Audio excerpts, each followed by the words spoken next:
when I think about exchanging fear for curiosity, if you were in like a snake farm, which I believe is called a herpetarium, which is not an STD treatment center. I believe that's what they call them, where they, house all the snakes. If you're in this, snake center and somebody goes, open that box, open the box, and says it like that, you're probably going to have a natural sense of fear. Now exchange that for Christmas morning. And somebody goes, open the box, open the present. You're curious, right? This is a gift and you recognize it as that. Yeah, this is a big one. I mean, how many times have we talked to a man coming into our group and we say, what do you want? And immediately they tell us what they don't want. Right? Where it's like, okay, we asked what you wanted, not what you wanted to get rid of. And that's a hard wiring that we all have, where it's like we're trained, conditioned to, try to eliminate the thing that hurts or the thing that's bad, versus like, what do I actually desire here? What would I love? What's on the other side of this? Like, what is that gift that's waiting for me when I go through this pain? Right. That's and that's yeah. What is that Muhammad Ali quote? I think he said, I hated every day of training, but when I was a champion, I'm trying to remember exactly how he said it. Is that But Ali or Tyson? I think it was Ali. Maybe. Yeah. I'll have to look it up. I don't remember. Sorry, viewers. Usually I can pull the quotes up a little better. Any boxing experts listening to our podcast can school us later. But yeah, I hated every moment of training, but it was worth it, right? And it's like I lived like a champion, something like that. Yeah.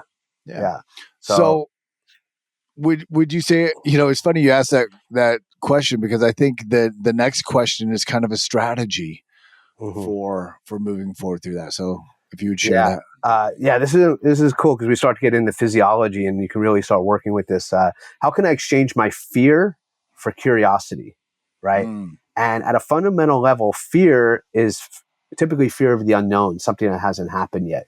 Curiosity is essentially the same thing, because the more you get into something, you're curious, like what's there, because it's an unknown, right? So it's a shift. So a great example I give on this is like the clutch football player that gets put in the game to make the game-winning catch, right?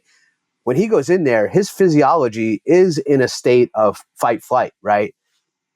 Heart's pumping, palms are sweating, all eyes are on him, right? You're in this situation, and it ultimately is like, are you clutch? Do you come through, or do you drop the ball, right? And there's a lot of factors, how the ball's thrown, all kind of things going on. Right. But the guy that makes the play, it's the story he's telling himself, not the physiology. So the physiology of fear is also the same physiology of exhilaration. The difference is the story. Like, oh, I'm getting put in because I'm the guy that's going to make it happen. And you deliver, and it reinforces that.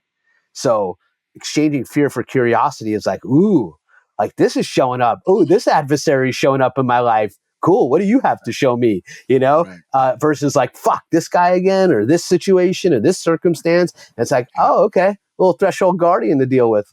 What do you got for me? You almost expect it, right? And that's part of the hero's journey, is the process and the timeline. It's like, what to expect.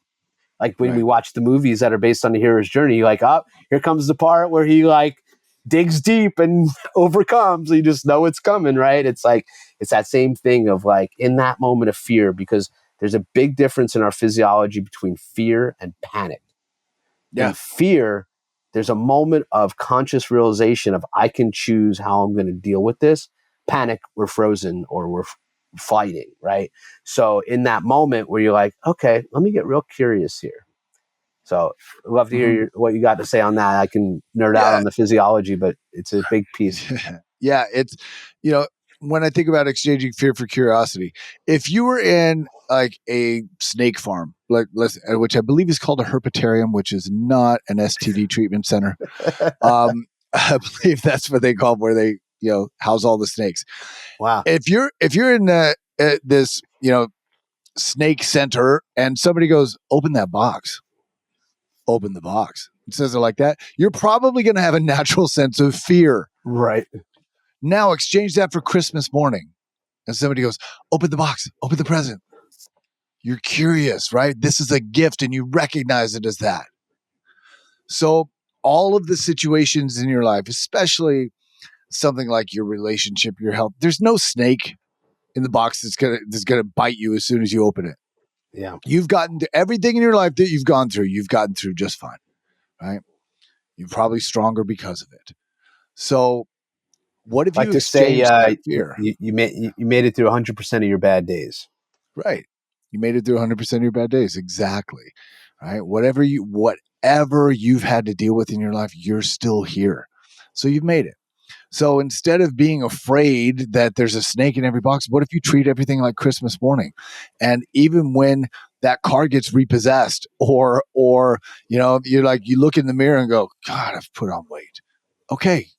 What if you exchange fear for curiosity? It's like, what if I go to the gym, and what if I get in the best shape of my life? What if I feel better than ever? What if I inspire other people to do the same thing? What if and that now we're operating from a place of curiosity. There's an excitement. And it's that you said in a previous episode, Michael, pain pushes until vision pulls. Now you've got that vision pulling you forward because of that natural sense of curiosity. By the way, your beautiful questioning and example there is literally the story of one of the men in our group, Mm-hmm.